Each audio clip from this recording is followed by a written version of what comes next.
Et bonjour et bienvenue sur cette nouvelle vidéo update où je vais vous présenter mes dernières lectures faites fin mai. J'ai fait de très bonnes lectures ces temps-ci et je suis contente de pouvoir les partager avec vous.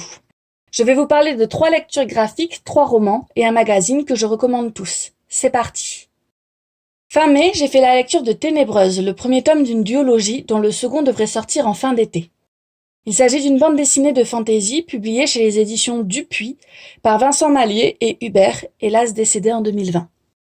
On y suit un chevalier envoyé par d'étranges vieilles femmes porter secours à une princesse retenue dans un sombre château. Loin de répondre à l'idéal des contes de fées, ces 2 personnages ont de lourds secrets et sont la clé de manigances qui menacent tout le royaume. J'ai plutôt apprécié ma lecture avec en particulier ce détournement des figures classiques de la princesse et du chevalier. Je pense bien essayer de lire la suite si je parviens à la trouver en médiathèque, afin d'avoir le fin mot de cette histoire ainsi que les réponses aux mystères de ce premier tome. La mise en avant de personnages féminins, aussi puissants qu'intéressants, et d'un rapport respectueux et bienveillant à la nature m'auront aussi plu. J'ai moins accroché au style graphique, qui sert cependant bien l'atmosphère du récit. En bref, si ce n'est pas un coup de cœur, j'ai plutôt passé un bon moment de lecture avec cette bande dessinée. J'ai aussitôt enchaîné avec une autre bande dessinée, le 3e tome d'Olive sur les traces d'une Herpa, par Lucie Mazel et Véronique Cazot, à nouveau édité chez Dupuis. Il s'agit d'un récit fantastique où l'on suit une jeune fille un peu particulière, se réfugiant au quotidien dans un monde imaginaire, qui se voit un jour chamboulé par l'arrivée d'un visiteur inattendu. J'apprécie assez cette histoire et surtout la magie du monde d'Olive, que l'on suppose autiste, de même que le trait de crayon et les couleurs, en particulier des paysages du refuge mental de la jeune fille.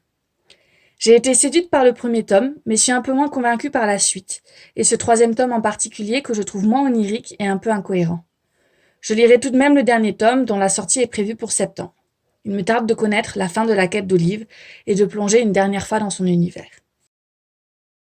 J'ai ensuite fait la lecture du 2e tome de Blackwater, La Digue, par Michael McDowell, saga dont je vous ai déjà parlé plusieurs fois en vidéo. Pour faire court, il s'agit d'une saga en 6 tomes publiée entre avril et juin par Monsieur Toussaint Louverture, dans une très jolie édition poche. Elle raconte le quotidien mouvementé des habitants de la petite ville de Perdido, dans une Amérique passée, entre rivières menaçantes, ségrégation et la venue d'une mystérieuse jeune femme aux objectifs secrets. Dans ce 2e tome, on rencontre de nouveaux personnages, d'anciens prennent davantage cher, tous gris. La guerre entre l'étrange Elinor et la terrible Marie-Love continue, tandis que le fantastique du récit semble tendre vers une forme nouvelle. À nouveau, on retrouve des scènes horrifiques, certes rares mais très efficaces et visuelles. Le style d'écriture est fluide, permet une lecture rapide, le récit entraînant. J'ai tout de suite eu envie d'enchaîner avec la suite, afin d'en savoir davantage sur nos personnages. Vont-ils parvenir à leur fin? Ainsi que sur les secrets de la rivière, d'Elinor et de sa maison. C'est donc ce que j'ai fait. J'ai découvert avec grand plaisir le 3e tome, La Maison, qui, je pense, est mon favori de la saga pour le moment. Je l'ai dévoré d'une traite, happé par les différents événements qui s'y passent, le développement de nouveaux personnages, mais aussi d'anciens, les frictions plus violentes que jamais entre eux. C'est la première fois que j'ai le sentiment de m'être réellement attaché à certains personnages, moralement plus appréciables, tandis que d'autres sont plus horripilants que jamais. Certaines pages se tournent, ou semblent se tourner, tandis que le fantastique et l'horreur prennent bien un nouvel aspect, se voient plus affirmés, plus prégnants que dans les tomes précédents, ce qui m'a beaucoup plu.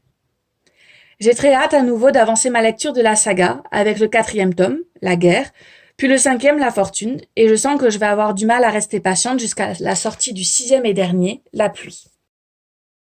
Encore une fois chez Monsieur Toussaint Louverture, j'ai fait la découverte du 1er tome de Anne, de Lucy Maud Montgomery, Anne de Green Gables. Je suis amoureuse de cette édition reliée, et trouve l'objet livre tout simplement merveilleux. Il fait honneur au texte que j'ai lui aussi beaucoup apprécié. Je craignais, après le succès rencontré par le livre, encensé sur les réseaux, d'avoir trop d'attentes et d'être finalement déçue, mais ça n'a pas du tout été le cas. J'ai trouvé la plume très belle, des descriptions des paysages enchanteresses, les personnages attachants, Anne formidable, même si parfois agaçante, et j'ai adoré la suivre pendant ces quelques années de l'enfance à l'adolescence, partager ses bonheurs, ses chagrins, et surtout la magie, la poésie de sa vision du monde. Cette lecture m'a tout simplement fait du bien, apaisée, et cela faisait longtemps que je n'avais pas éprouvé une telle douceur entre les pages d'un livre. Après quelques chapitres présentant Green Gables, la fameuse maison au pignon vert, Maria, Matthew et l'arrivée de Anne à Avonlea, chaque chapitre raconte un épisode de sa vie, une anecdote de son quotidien, parfois amusante ou émouvante. J'ai apprécié le lire lentement, 1 ou 2 chapitres à la fois.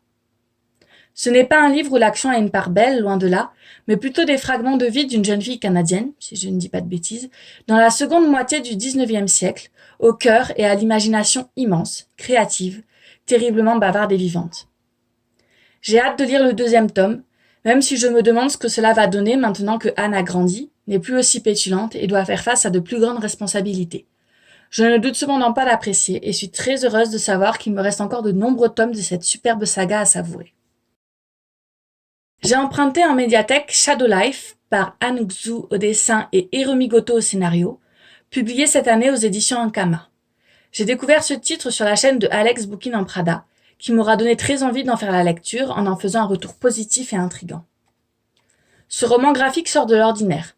Si son graphisme ne m'a pas particulièrement séduite, j'ai énormément apprécié que l'on suive une héroïne âgée, bisexuelle, qui sort des clichés habituels, avide de liberté et animée par la volonté de croquer encore la vie à pleines dents, mais tristement mise face à la perte d'un proche, les tracas de l'âge et surtout l'ombre de la mort, bien décidée à s'emparer d'elle.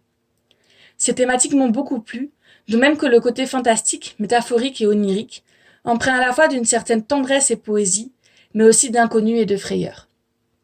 J'ai passé un doux moment mélancolique entre ces pages, où l'espoir s'élève et je terminerai sur cette phrase de Hiromi Goto.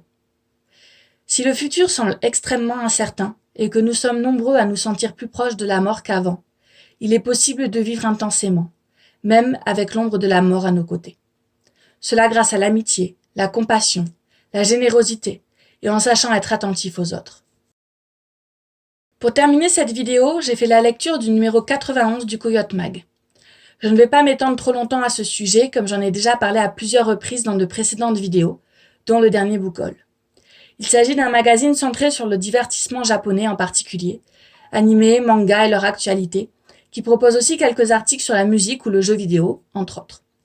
J'ai pu repérer dans ce numéro-ci quelques animés et films auxquels je jetterai bien un œil, comme Vampire in the Garden, Adam by Eve, ou Sasaki et Miyano, un boys love qui parle de boys love. On peut y lire quelques pages sur les populaires My Dress Up Darling, Komi cherche ses mots, Spy X Family ou sur le dernier film Détective Conan. Il présente aussi quelques albums pour faire découvrir le Japon aux plus jeunes et d'autres rubriques que je vous laisse découvrir par vous-même si vous le souhaitez. Et voilà, cette vidéo est à présent terminée. Je vous remercie pour votre écoute visionnage. N'hésitez pas à laisser un like et un commentaire si vous souhaitez parler lecture et à vous abonner si cela vous tente. Je vous souhaite une bonne continuation et vous dis à bientôt pour une nouvelle vidéo. Bye bye!